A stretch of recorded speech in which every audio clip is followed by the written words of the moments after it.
কোরআনকে যদি আপনি কনস্টিটিউশন সংবিধান মেনে থাকেন, কারা কারা বলেন নাকি সংবিধান হিসেবে কারা কারা মানেন? হাত তোলেন। কারা কারা এই সংবিধান মানি? যদি সংবিধান মেনে থাকেন, আপনি আওয়ামী লীগ করেন, বিএনপি করেন, জাতীয় পার্টি জাসদ বাসদ যাই করেন না কেন, কিন্তু আপনি কোরআনকে আপনি যদি মুসলমান দাবি করে থাকেন, লা ইলাহা ইল্লাল্লাহ মুহাম্মাদুর রাসূলুল্লাহ পড়ে থাকেন, তাহলে কোরআনকে কনস্টিটিউশন মানতেই হবে। আর এটাকে আমরা যদি কনস্টিটিউশন সংবিধান মেনে থাকি, যারা মানব রচিত সংবিধান রচনা করেছে তাদের সেই সংবিধান আস্থা করে নিক্ষিপ্ত হবে। আর এই সংবিধান আল কোরআনুল কারীম আপনার ব্যক্তিগত জীবনে, পারিবারিক জীবনে, আপনার সামাজিক জীবনে, আপনার আন্তর্জাতিক জীবনে, পার্লামেন্টে, সচিবালয়, শিক্ষাঙ্গনে, ব্যবসা বাণিজ্যে, অফিস আদালতে, সুপ্রিম কোর্ট, হাইকোর্ট, জজ কোর্ট, সব কোর্টে কোরআনকে প্রেরণ করার জন্য কারা কারা যেতে দেখান।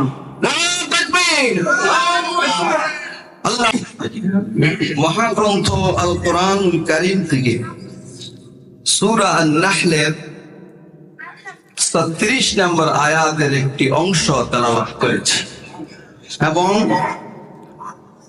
হাদিসে নববী থেকে ছোট্ট একটি হাদিস তেলাওয়াত করেছে। আল্লাহ পাক যদি তৌফিক দান করেন, সংক্ষিপ্ত আলোচনা তুলে ধরব ইনশাআল্লাহ। সম্মানিত হাজিরিন, সত্যের এক প্রতিবিদ্ধ দুর্জয় শক্তির অধিকারী, হেদায়েতের মশালবাহী ঐশী কিতাব মহাগ্রন্থ আল কোরআনুল কারীম গোটা মানব গোষ্ঠীর জন্য মহান আল্লাহ পাক রব্বুল আলামিনের পক্ষ থেকে পাঠানো সর্বশেষ হেদায়েতের কিতাব মহাগ্রন্থ আল কোরআনুল কারীম গতানুগতিক কোন ধর্মীয় পুস্তক নয়। আল কোরআনুল কারীম হচ্ছে গোটা মানব গোষ্ঠীর জন্য এক শাশ্বত জীবন বিধান। মহাগ্রন্থ আল কোরআনুল কারীম মানুষের জীবনের কথা বলে, রাজনীতি, অর্থনীতি, সমাজনীতির কথা বলে মহাগ্রন্থ আল কোরআন। সঞ্চয় বিতরণ, সম্পদ খরচ এবং আহরণ করার সকল সীমা পরিসীমা নির্ধারণ করে। মহাগ্রন্থ আল কোরআনুল কারীম নারীর অধিকারের কথা বলে, অসহায় বিধবা, ইয়াতীমদের অধিকার সংরক্ষণ করে। আল কোরআনুল কারীম বিজ্ঞান দর্শনের কথা বলে, অমুসলিমদের অধিকার সংরক্ষণ করে, সাদা কালো বর্ণ বৈষম্য দূর করে মানুষের সমান অধিকার নিশ্চিত করে। কথা বলে ঠিক না ঠিক?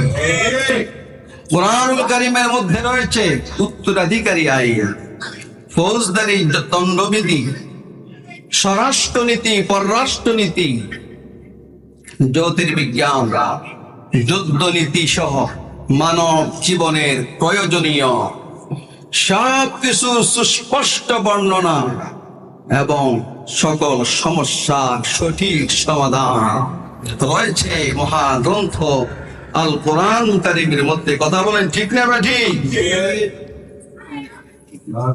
বলেছিলাম এটি কোন অন্যান্য ধর্মীয় পুস্তকের মতো কোন ধর্মীয় পুস্তক নয়।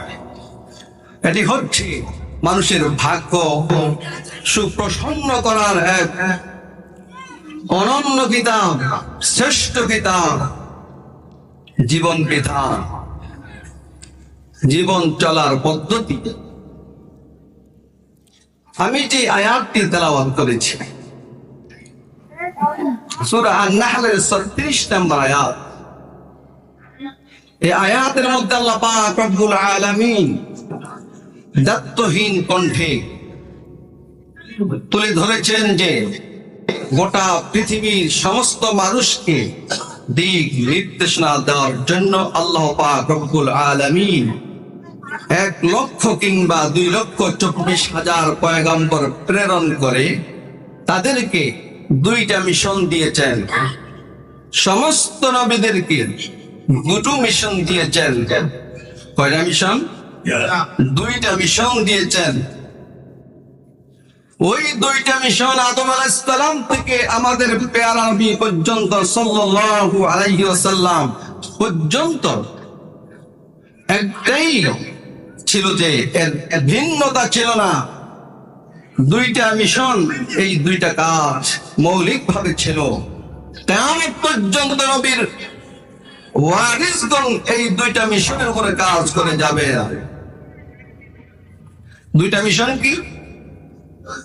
আল্লাহ রাব্বুল আলামিন কোরআনে হাকিম সুন্নাহ সূরা আন-নাহলের 36 নম্বর আয়াতে আল্লাহ পাক বলেছেন, ওয়ালাকাদ বা'আসনা ফি কুল্লি উম্মাতির রাসূলান আন আ'বুদুল্লাহ।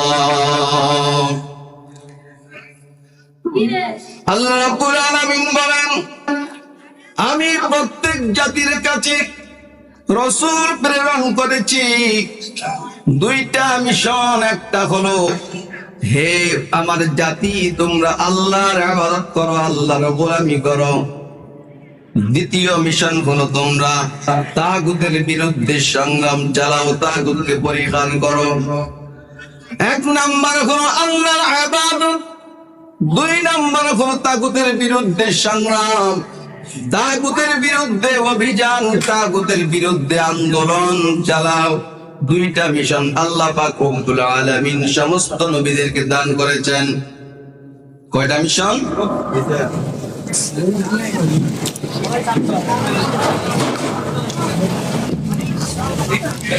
এক নম্বর হলো কি বলেন? এক নম্বর কি? ইবাদত। এক নম্বর কি? ইবাদত। দুই নম্বর হলো তাগুতের বিরুদ্ধে সংগ্রাম। আমি সংক্ষিপ্ত সময়ের মধ্যে দুইটা কথাই আপনাদেরকে বোঝাবার চেষ্টা করব। এক নম্বর হলো ইবাদত, দ্বিতীয় হলো তাগুত। ইবাদত আমাদেরকে চিনতে হবে আর তাগুতও চিনতে হবে। কেননা আমরা ইবাদত মনে করি নামাজকে, ইবাদত মনে করি যাকাতকে, ইবাদত মনে করি শুধুমাত্র হজকে, তেলাওয়াত, দুরূদ শরীফ, ইস্তেগফার, এগুলো ইবাদত বটে, কিন্তু শুধুমাত্র ইবাদত এগুলো নয়। মূল ইবাদত সেটা আমাদেরকে অবশ্যই বুঝতে হবে। ইবাদত একটি ব্যাপক অর্থবোধক শব্দ। ইবাদত শব্দের অর্থ হলো আনুগত্য, ইবাদত অর্থ হলো দাসত্ব, ইবাদত অর্থ হলো গোলামি। দাসত্ব, আনুগত্য, গোলামি, ইবাদত। শুধু নামাজ ইবাদত নয়, দাসত্ব হবে কার? কার দাসত্ব বলেন? আওয়াজ দিয়ে বলেন, কার দাসত্ব? আল্লাহ দাসত্ব হবে, আল্লাহর গোলামি হবে। শুধু নামাজ, শুধু রোজা, শুধু হজ, শুধু যাকাত, এটাই কেবলমাত্র ইবাদত না। তাহলে ইবাদতটা হলো কি? ইবাদত হলো আল্লাহ পাক রব্বুল আলামিন যা কিছু আদেশ করেছেন এবং যা কিছু নিষেধ করেছেন, আদেশ এবং নিষেধগুলো জেনে রাসূলুল্লাহ সাল্লাল্লাহু আলাইহি ওয়াসাল্লামের তরিকা মোতাবেক সাহাবায়ে কেরামের নমুনা অনুযায়ী জীবন যাপন করার নাম হলো গোলামি, দাসত্ব, ইবাদত। আল্লাহর আদেশ জেনে, আল্লাহর নিষেধ জেনে, রাসূলের তরিকা অনুযায়ী সাহাবায়ে কেরামের নমুনায় জীবন যাপন করার নাম হলো ইবাদত। ইবাদত শুধুমাত্র কি নামাজ? শুধু কি নামাজ? নামাজ পড়লাম, রোজা রাখলাম, হজ করলাম, কিন্তু নামাজের মসজিদের বাহিরে গিয়ে আল্লাহর আনুগত্য ছেড়ে দিয়ে আমরা আব্রাহামের আনুগত্য করলাম, লেলির আনুগত্য করলাম, মাউসেতুন আনুগত্য করলাম, আল্লাহর আনুগত্য করলাম না, তাহলে কি সেটা ইবাদত হবে? ইবাদত হবে? হবে না। আমরা কালেমার মধ্যে স্বীকৃতি দিয়েছি লা ইলাহা ইল্লাল্লাহু মুহাম্মাদুর রাসূলুল্লাহ। কালেমার মধ্যে বলেছি লা ইলাহা ইল্লাল্লাহ আল্লাহ ছাড়া কোনো ইলাহ নাই। আল্লাহ ছাড়া কি ইলাহ আছে? আল্লাহ ছাড়া কোনো ইলাহ নাই। ইলাহ শব্দের অর্থ কি? ইলাহ শব্দের অর্থ হল সার্বভৌমত্বের অধিকারী যিনি, তিনি হলেন ইলাহ। সার্বভৌমত্বের অধিকারী যিনি, তিনি হলেন ইলাহ। সার্বভৌমত্ব হল যার সকল ক্ষমতার মালিক যিনি, তিনি হলেন ইলাহ। যিনি আইনদাতা, তিনি হলেন ইলাহ। যিনি বিধানদাতা, তিনি হলেন ইলাহ। এবার একটু বলেন আইনদাতা কে? আরো জন বলতে হবে আইনদাতা কে? বিধানদাতা কে? সকল ক্ষমতার মালিক কে? কোন মুসলমান যদি বলে আইনদাতা আল্লাহকে মানি না, তাহলে তার ঈমান থাকবে নাকি? ঈমান থাকবে না। কোন মুসলমান যদি বলে আল্লাহর আইন মানি না, তার ঈমান আছে নাকি? না, তার ঈমান নাই। তাহলে আমরা যখন বললাম লা ইলাহা ইল্লাল্লাহ, আদম আলাইহিস সালাম বলেছিলেন লা ইলাহা ইল্লাল্লাহ। আমাদের নবী পর্যন্ত সমস্ত নবী আলাইহিস সালাতু ওয়াস সালাম বলেছিলেন লা ইলাহা ইল্লাল্লাহ। যারা নবীদের দাওয়াতে সাড়া দিয়েছিলেন তারা প্রত্যেকেই স্বীকার করেছিলেন লা ইলাহা ইল্লাল্লাহ। লা ইলাহা ইল্লাল্লাহর অর্থ কি? আল্লাহ ছাড়া কোনো মাবুদ নাই, আল্লাহ ছাড়া কোনো উপাস্য নাই। এটাই তো আমরা জানি, আল্লাহ ছাড়া কোনো উপাস্য নাই, কোনো মাবুদ নাই। এটা খুব কমন শব্দ, কমন কথা। কেউ যদি বলে আল্লাহ ছাড়া কোনো মাবুদ নাই, তাহলে সেটা যিনি বলল এই কথার মধ্যে সে এটা বুঝতে পারে নাই যে আল্লাহ ছাড়া কোনো আইনদাতা নাই, কোনো বিধানদাতা নাই। এই কথাটা ক্লিয়ারলি আসে না। উপাস্য মানে নামাজ, রোজা, হজ, যাকাত ইত্যাদি কিছু আনুষঙ্গিক ইবাদত, আনুষ্ঠানিক ইবাদত, এগুলাকে আমরা উপাস্য বা ইবাদত ধরে নিয়েছি আর মনে করেছি যে আল্লাহ ছাড়া কোনো ইবাদতের মালিক নাই।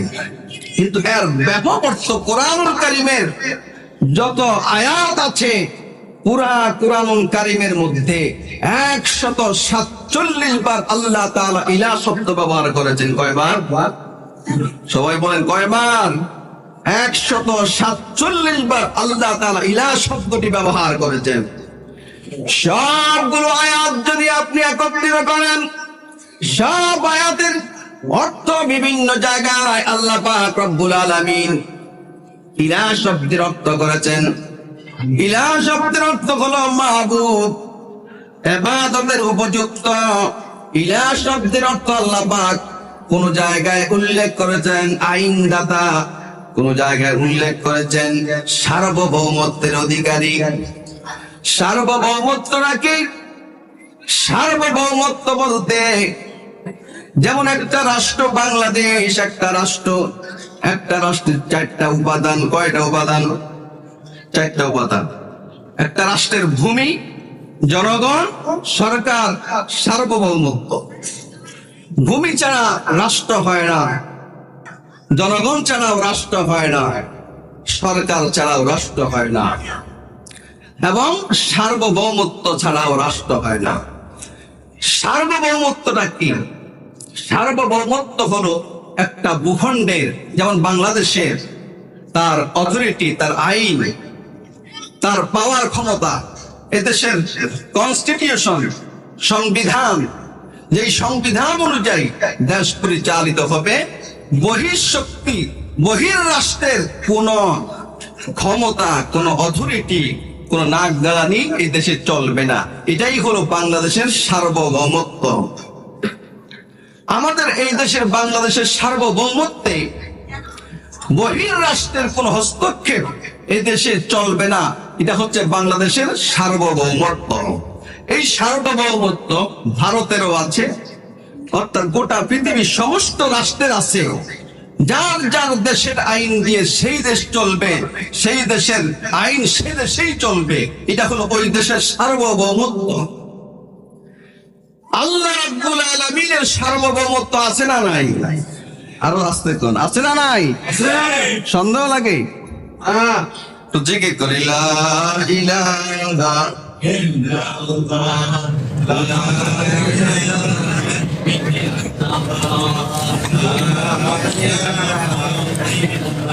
আল্লাহর সার্বভৌমত্ব আমি আপনাকে প্রশ্ন করি, কোন দেশের মধ্যে আল্লাহ পাকের সার্বভৌমত্ব? বাংলাদেশে না ইন্ডিয়া না সৌদি আরব? কোন দেশে? যে গোটা কুল কায়নাতে, গোটা পৃথিবী না, শুধুমাত্র পৃথিবী, সৌরজগৎ, মিল্কি ওয়ে, কক্ষপথ, ছায়াপথ, ক্লাস্টার, সুপার ক্লাস্টার, সপ্ত আসমান, সিদরাতুল মুনতাহা, আরশে মহল্লা, আরশ, কুরসি, সর্বত্রই আল্লাহ পাকের সার্বভৌমত্ব চলে। কথা বলেন ঠিক না ঠিক? আল্লাহর সার্বভৌমত্বকে অস্বীকার করতে পারে এমন কোন মুমিন থাকতে পারে না। আল্লাহ পাক রব্বুল আলামিন বলেছেন, ওয়া হুয়াল্লাযী ইলাহুন ফিস সামাই ওয়া ফিল আরদি ইলাহ। জি আসমানেও ইলাহ, জমিনেও তিনি ইলাহ। আসমানেও তিনি সার্বভৌমত্বের অধিকারী, জমিনেও তিনি সার্বভৌমত্বের অধিকারী। কথা বলে ঠিক না বেঠিক? আপনারা কি আল্লাহর সার্বভৌমত্ব মানেন কি মানেন না? কারা কারা আল্লাহর সার্বভৌমত্ব মানে একটু হাত তুলে দেখাই। আল্লাহু আকবার। আত্মাবান আল্লাহর সার্বভৌমত্ব গোটা পৃথিবীতে চলে, বাংলাদেশে চলে কি চলে না? বাংলাদেশ চলবে কি চলবে না? গোটা পৃথিবীতে চলবে। আসমান জমিন সর্বত্রই আল্লাহর সার্বভৌমত্ব স্বীকার করবে যারা, তারাই কেবলমাত্র মুসলমান।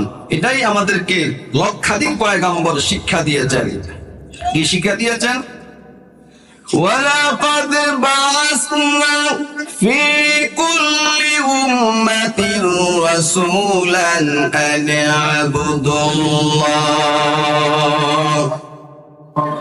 হে আমার জাতি, তোমরা আল্লাহর সার্বভৌমত্ব মেনে, আল্লাহর আইন মেনে তোমরা জীবন যাপন করো, আল্লাহর আনুগত্য করো, আল্লাহর দাসত্ব কবুল করো। শুধুমাত্র মসজিদে 5 ওয়াক্ত নয়, হজের সময় নয়, যাকাতের সময় নয়, সর্বত্রে আল্লাহর গোলামি করার নাম হলো আল্লাহর ইবাদত করা। সব সময় আল্লাহর গোলামি, সর্বদাই আল্লাহর গোলামি চলবে। আপনি যদি বলেন লা ইলাহা ইল্লাল্লাহ, আল্লাহ ছাড়া কোনো মাবুদ নাই, আর যদি বলেন আইন চলবে আরেকজনের, তাহলে কালেমার হক আদায় হয় না। কিন্তু আমরা কালেমার অর্থ বুঝি না, যে বুঝায় সেও বুঝে না, যাকে বুঝায় সেও বুঝে না। ভিক্ষুকরা ভিক্ষা করে লা ইলাহা ইল্লাল্লাহ, ভাই কিছু দিয়া যান। আসলে এটা কালেমার ভিক্ষার বলে নয়, এটা হচ্ছে ঈমান আনার বলে, ঈমান আনার কালেমা। আবার দেখা যায় লা ইলাহা ইল্লাল্লাহ, দানের মালিক তুই আল্লাহ, নৌকার মালিক তুই আল্লাহ। যারা আল্লাহর আইন দিয়ে দেশ চালায় না, তারাও কিন্তু এই কালেমা দিয়ে ব্যবসা চালায়। তাদের কালেমা বলা আর তাদের মানা এক নাই। মানার মধ্যে সমস্যা হয়ে গেছে।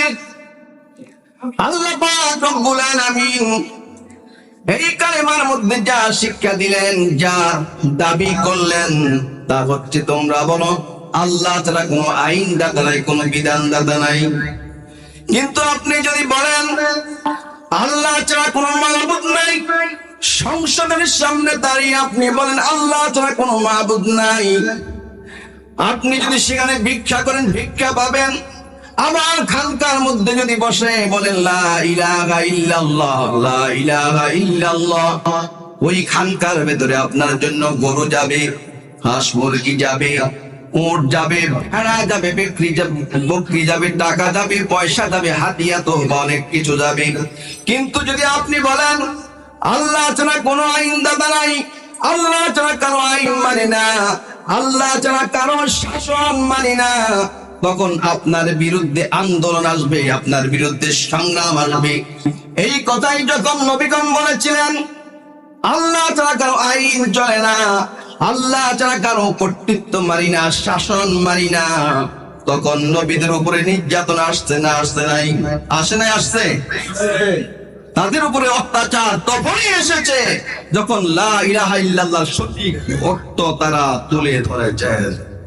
এই জন্য দেখা যায় কেউ কালিমা পড়লে বাতিলেরা কিছুই বলে না, আবার কারো কালিমার দাবি নিয়ে গেলে বাতিলরা তার বিরুদ্ধে হত্যা লুণ্ঠন, তার বিরুদ্ধে যত রকমের জেল মামলা জুলুম অত্যাচার নির্যাতন চালায়। এই জন্য বলেছে কালেমার মধ্যে ডিফারেন্ট হয়ে গেছে, পার্থক্য হয়ে গেছে, যে এক কালেমা যে বললো তার জন্য হাতিয়ার অভাব নাই, আরেকজন যখন কালিমার দাবি নিয়ে মসজিদে মিম্বরে প্যান্ডেলে মাঠে ময়দানে কালিমার স্লোগান নিয়ে যখন দাঁড়ালো তার বিরুদ্ধে আন্দোলন শুরু হয়ে গেল। এক কালেমায় রুজি রুটি, আর এক কালেমায় ফাঁসি। এক কালেমা একরকম করে পড়লে আপনার জন্য হাদিয়ার অভাব হবে না, আরেক ভাবে পড়লে আপনার বিরুদ্ধে ফাঁসির ফরমান জারি হয়ে যাবে। এই জন্য বলেছেন এক কালেমায় রুজি রুটি, আর এক কালেমায় ফাঁসি। এক কালেমায় মুক্ত আজাদ, আরেক দাস দাসী। এক কালেমায় মিলাদ সালাম, ভোগ বিলাসের পথ। এক কালেমায় জেলের তালা, নবীজির উম্মত। এক কালেমায় পাতিল খুশি, পকেট হবে ভার। এক কালেমায় আল্লাহ রাসূল সঙ্গী হবে তার। কোন কালেমায় থাকবে তুমি জানাও জগৎবাসী, আমরা কোন কালেমায় থাকবো আমাদেরকে সিদ্ধান্ত গ্রহণ করতে হবে। তাহলে আল্লাহর সার্বভৌমত্ব যখন আমরা মেনে নিলাম, আল্লাহর সার্বভৌমত্ব যখন আমরা স্বীকার করে নিলাম, তাহলে যার সার্বভৌমত্ব হয় আইন তিনি দিয়ে থাকবে। আইন কে দিবেন? যার সার্বভৌমত্ব আইন হবে তার। সার্বভৌমত্ব কার? আইন হবে কার? যেখানে আল্লাহ তাআলা আইন দিয়েছেন, কোরআন দিয়েছেন, কনস্টিটিউশন দিয়েছেন। The Holy Quran is the complete and balanced constitution of mankind. ভারসাম্যপূর্ণ গোটা মানব জাতির জন্য কনস্টিটিউশন দিয়েছেন আল্লাহ পাক রব্বুল আলামিন। সেই কিতাব, সেই কনস্টিটিউশন থাকা সত্ত্বেও যদি কেউ নতুন করে সংবিধান রচনা করে, তাদেরকেই বলা হয় আয়াতের দ্বিতীয় অংশ তাগুত। এবার তাগুত কি জিনিস? আল্লাহ পাক রব্বুল আলামিন আইন দিয়েছেন, কোরআন দিয়েছেন। এই আইনের এগেনস্টে মোকাবেলায় কেউ যদি আইন রচনা করে তাকেই বলা হয় তাগুত। নবীদের দ্বিতীয় মিশন ছিল কি?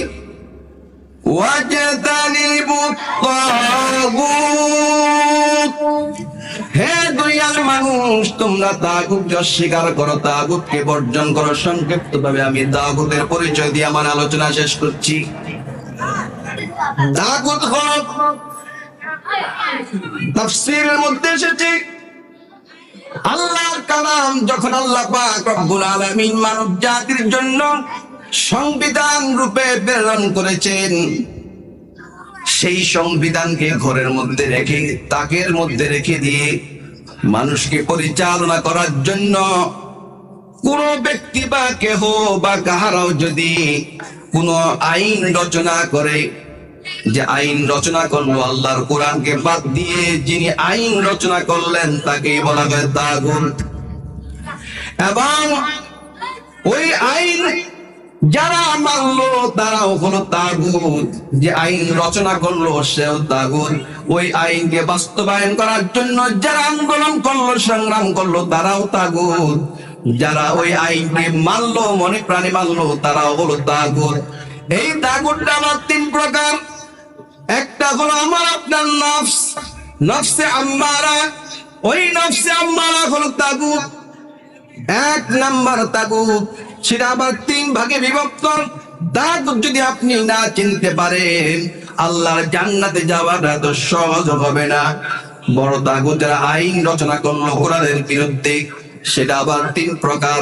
একটা হলো আমার আপনার নফস, দুই নাম্বার হলো আমার কাছের কিছু মানুষ যারা আল্লাহর আইনের বিরুদ্ধে আমাকে আপনাকে পরিচালিত করে, তারাও হলো তাগুত। তিন নাম্বার হলো যারা আল্লাহর আইনকে বাদ দিয়ে মানুষের তৈরি করা আইনের উপরে মানুষকে পরিচালিত করে, চলতে বাধ্য করে, তারা হলো তাগুত। এদের সম্পর্কে আল্লাহ পাক রব্বুল আলামিন বলেছেন, ومن أضل ممن اتبع هواه بغير هدى من الله। যে ব্যক্তি তার নফসের অনুসরণ করলো, তার চাইতে বড় জালিম, বড় পথভ্রষ্ট আর কে হতে পারে? কার কথা? কার কথা?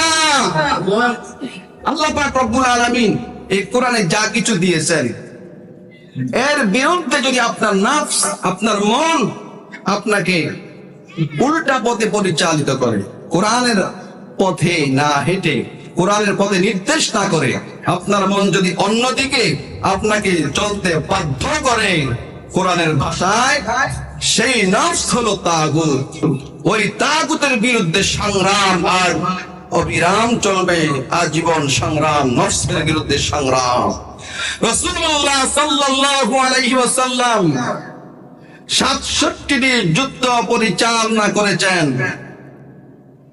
সেই যুদ্ধ পরিচালনা করার পরে রাসূল করিম সাল্লাল্লাহু আলাইহি ওয়াসাল্লাম বলেছেন, এই যুদ্ধ করার পরে এগুলা হচ্ছে ছোট জিহাদ, ছোট জিহাদ, আর নফসের বিরুদ্ধে জিহাদ করা হলো সবচেয়ে বড় জিহাদ।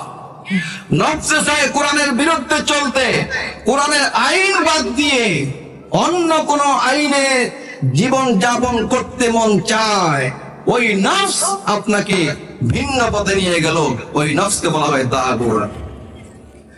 আফারাআইতা মান ইত্তাখাযা ইলাহাহু হাওয়া। আফারাআইতা, হে নবী আপনি কি লক্ষ্য করেছেন, মান ইত্তাখাযা ইলাহাহু হাওয়া, যে তার নিজের নফসকে খোদা বানিয়ে নিয়েছে, ইলাহ বানিয়ে নিয়েছে। ইলাহ হলেন আল্লাহ, কিন্তু সে তার নফসকে ইলাহ বানিয়ে নিয়েছে, ওই নফস হলো তাগুত। তাহলে সংগ্রাম, জিহাদ চলবে নফসের বিরুদ্ধে। দুই নাম্বার হলো যার বাবা মা, সন্তান, ভাই, ব্রাদার, আত্মীয় স্বজন, পূর্বপুরুষ, বাপ দাদা তাকে আল্লাহর পথ থেকে ভিন্ন পথে নিয়ে তাকে পরিচালনা করার জন্য চাপ সৃষ্টি করে, নির্দেশ করে, পরিচালিত করে, তাহলে তাগুত। তাদের ব্যাপারে আল্লাহ পাক রব্বুল আলামিন বলেছেন, وَإِذَا قِيلَ لَهُمُ اتَّبِعُوا مَا أَنزَلَ اللَّهُ قَالُوا بَلْ نَتَّبِعُ مَا وَجَدْنَا عَلَيْهِ آبَاءَنَا। আল্লাহ রাব্বুল আলামিন বলেন, ওই সমস্ত মানুষদেরকে যখন আমার কিতাবের দিকে আহ্বান করা হয় এবং আমার রাসূলের দিকে আহ্বান করা হয়, তখন তারা বলে, আমরা আমাদের বাপ দাদা থেকে, আমাদের নিজস্ব লোক যারা আছে তাদের থেকে যেটা পেয়েছি সেটাই আমাদের জন্য যথেষ্ট, আমরা কোরআনের কথা, হাদিসের কথা মানতে পারবো না। এরকম মানুষ সমাজে আছে না নাই? যেটা কোরআনের কথা এখন মানা যাবে না, এটা সম্ভব না। এই যুগে কোরআন দিয়ে দেশ চালানো সম্ভব নয়, কোরআন দিয়ে সংসার চালানো, সমাজ চালানো সম্ভব নয়। এটা অনেক পুরানো জিনিস। এরকম মানুষ সমাজে আছে না নাই? এরা হচ্ছে কি? এদেরকে কি বলে? তাগুত। কথা বলেন না কেন? রাগ করছেন? রাগ যদি করে থাকেন, হুজুরের কথা যদি রাগ করে থাকেন, আপনি হুজুরের সাথে রাগ করে যান, অসুবিধা নাই।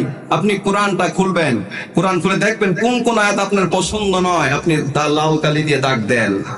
আপনার নামাজ, আপনার রোজা, আপনার হজ, আপনার যাকাত, এগুলো যদি ইবাদত হতো, 30 পারার দরকার ছিল না, এখান থেকে দুইটা পারা নাজিল করলে যথেষ্ট ছিল। 114টি সূরার দরকার ছিল না, 2-1টা সূরাই যথেষ্ট। নামাজ, রোজা, হজ, যাকাতের যদি এতটুকুই যদি ইবাদত হতো, ততটুকুই যদি আল্লাহ পাকের উদ্দেশ্য থাকতো, তাহলে সামান্য এত বিশাল কিতাব নাজিল করার কোনো প্রয়োজন ছিল না। আপনি রাগ করেন, আরো রাগ করেন, কোনো সমস্যা নাই। কোরআন বুঝেন, আপনি কোরআন পড়েন, বাংলায় তাফসীর রয়েছে, পড়েন, পড়ে পড়ে আপনি নিজে বোঝার চেষ্টা করেন। তিন নাম্বার বলছিলাম, এক নম্বর নাফস, দুই নম্বর আমার স্বজন যারা আল্লাহর পথে পরিচালিত না করে অন্য পথে চালায় আমাকে। তিন নাম্বার কথা শেষ আমার। তিন নাম্বার হচ্ছে পৃথিবীর যে কোনো মানুষ আপনাকে আল্লাহর কিতাব থেকে ডাইভার্ট করে, আল্লাহর কিতাব থেকে আলাদা করে, আপনাকে ভিন্ন পথে পরিচালিত করে, সেই হচ্ছে তাগুত। এই তিন প্রকার তাগুতের বিরুদ্ধে আল্লাহ পাক রব্বুল আলামিন বলেছেন সূরা আনকাবুতের শেষ আয়াতে আল্লাহ পাক বলছেন, ওয়াল্লাযীনা জাহাদু ফীনা লানাহদিয়ান্নাহুম সুবুলানা ওয়া ইন্নাল্লাহা লামাআল মুহসিনিন। এই তাগুতের বিরুদ্ধে সংগ্রাম করে আমার যে বান্দা বান্দি আমি আল্লাহ পর্যন্ত পৌঁছার চেষ্টা করে, আমি আল্লাহ রব্বুল আলামিন আমি আল্লাহ পর্যন্ত পৌঁছার জন্য অসংখ্য রাস্তা খুলে দেব। এই তিন তাগুতের বিরুদ্ধে সংগ্রাম করতে কারা কারা রাজি আছে? হাত তুলে দেখায় কারা কারা রাজি আছে? আল্লাহু আকবার। তাগুতের বিরুদ্ধে সংগ্রাম করার জন্য আমাদেরকে আল্লাহ পাক তৌফিক দান করুন, আমিন। আর এই কোরআনকে যদি আপনি কনস্টিটিউশন সংবিধান মেনে থাকেন, কারা কারা বলেন নাকি সংবিধান হিসেবে কারা কারা মানেন? হাত তোলেন। কারা কারা এই সংবিধান মানি? যদি সংবিধান মেনে থাকেন, আপনি আওয়ামী লীগ করেন, বিএনপি করেন, জাতীয় পার্টি জাসদ বাসদ যাই করেন না কেন, কিন্তু আপনি কোরআনকে আপনি যদি মুসলমান দাবি করে থাকেন, লা ইলাহা ইল্লাল্লাহ মুহাম্মাদুর রাসূলুল্লাহ পড়ে থাকেন, তাহলে কোরআনকে কনস্টিটিউশন মানতেই হবে। আর এটাকে আমরা যদি কনস্টিটিউশন সংবিধান মেনে থাকি, যারা মানব রচিত সংবিধান রচনা করেছে তাদের সেই সংবিধান আস্থা করে নিক্ষিপ্ত হবে। আর এই সংবিধান আল কোরআনুল কারীম আপনার ব্যক্তিগত জীবনে, পারিবারিক জীবনে, আপনার সামাজিক জীবনে, আপনার আন্তর্জাতিক জীবনে, পার্লামেন্টে, সচিবালয়, শিক্ষাঙ্গনে, ব্যবসা বাণিজ্যে, অফিস আদালতে, সুপ্রিম কোর্ট, হাইকোর্ট, জজ কোর্ট, সব কোর্টে কোরআনকে প্রেরণ করার জন্য কারা কারা